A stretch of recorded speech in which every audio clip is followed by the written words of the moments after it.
than relying solely on superficial celebrity-driven content. According to him, there are lots of stories to be told, and added that if these indigenous stories are ignored, it creates a space for foreign stories to be imposed on Ghanaians. His works include Heritage Africa, and The Good Old Days, often focus on social political issues, the danger of cultural alienation, and the impact of Western culture on African values. Let's take a listen to Kwaw Ansah on this. To our development, and participate in the productions, get more people bringing out because we have a lot of stories to tell. If we do not, the problem is if we do not tell our own story, the foreign stories are so many being imposed on us from various angles, and we must find a way of putting them aside to tell our own story. Because if you do not know where you're coming from, you are nobody to be read. So that's the way to go. All right, so this was an interview done by Ghana Weekend at the launch of I Told You So, production by Fifi Coleman. Yes, and so, yep, we all look forward to that production as well. Theatre coming up very soon. Adam, Robert, this is Kwaw Ansah. He's legendary, and he said that we must find a way to put foreign stories aside and tell our own story. Are we doing better lately when it comes to movies in Ghana?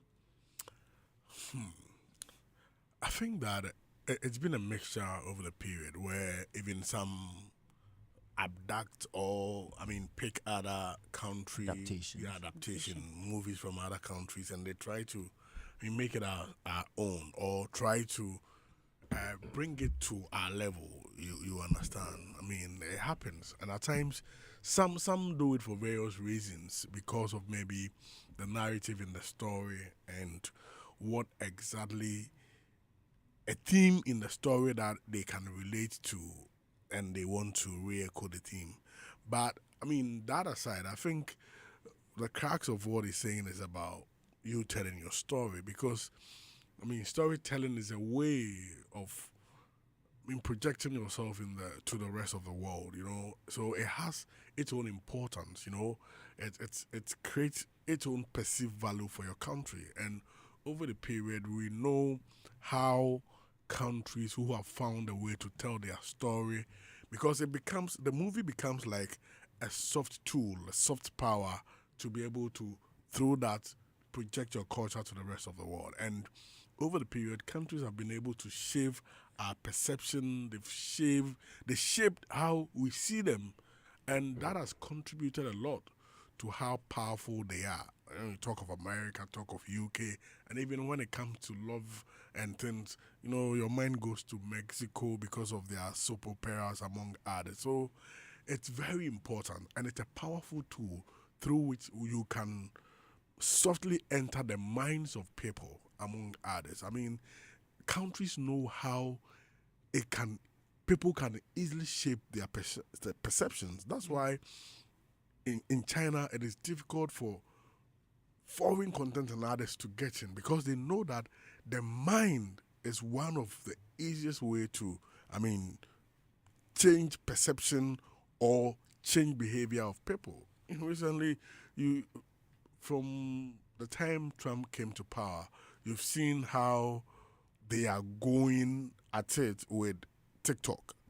Now they feel like entering there, because they know that if certain elements enter and get into the minds of people, or they are not controlled, it can become a tool to make anything happen. So if you tell your story, you package it beautifully and tell it, it has its own added value to the country. And playwrights, producers, and all of those in the value chain should be intentional.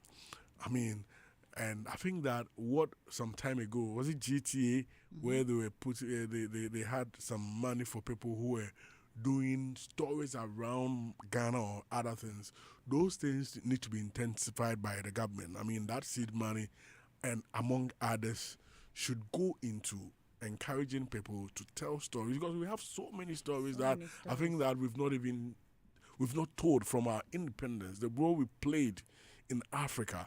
I mean, I think Africa getting independence, I mean, look at how we affected the flags of Africa. Why can't we have a movie like that on Ghana's role in African countries getting independence? There's so many stories. Yeah, Santua, a lot. You understand? So it's very crucial, and I think we need to pay attention to that. To it. Robert. Yeah, Doreen. You know Kwaw Ansah? Yes, legendary. If you look at his movies he created, the productions. Yeah. Heritage Africa. Yeah, you'd realize that he didn't just make movies. He archived African identity on celluloid. You know? Because a movie, when you tell the characteristics of any movie that is based on your own story, the names you find in there are going to be African. Yeah. The places that are going to be mentioned are likely to be African. The values that are going to be projected are going to be your own values. The elements you see in the movie are going to be yours in terms of the houses you see, the streets you see, even the things that are bought, shoes, whatsoever. They will have all of these elements. The setting or the settee, whatsoever, all of them are going to reflect your environment and the activity. So essentially what we are saying is that culture is going to be transmitted into this particular movie and it's going to be frozen. And for as long as that particular movie lives, if I go back to any of these movies and you would see certain things and ask yourself, wow, so Ghana used to be like this, Ghana used to be like that, because it depicts our culture, it depicts who we are. And we need to understand that movies have become like an educational tool. They are the books that people learn from.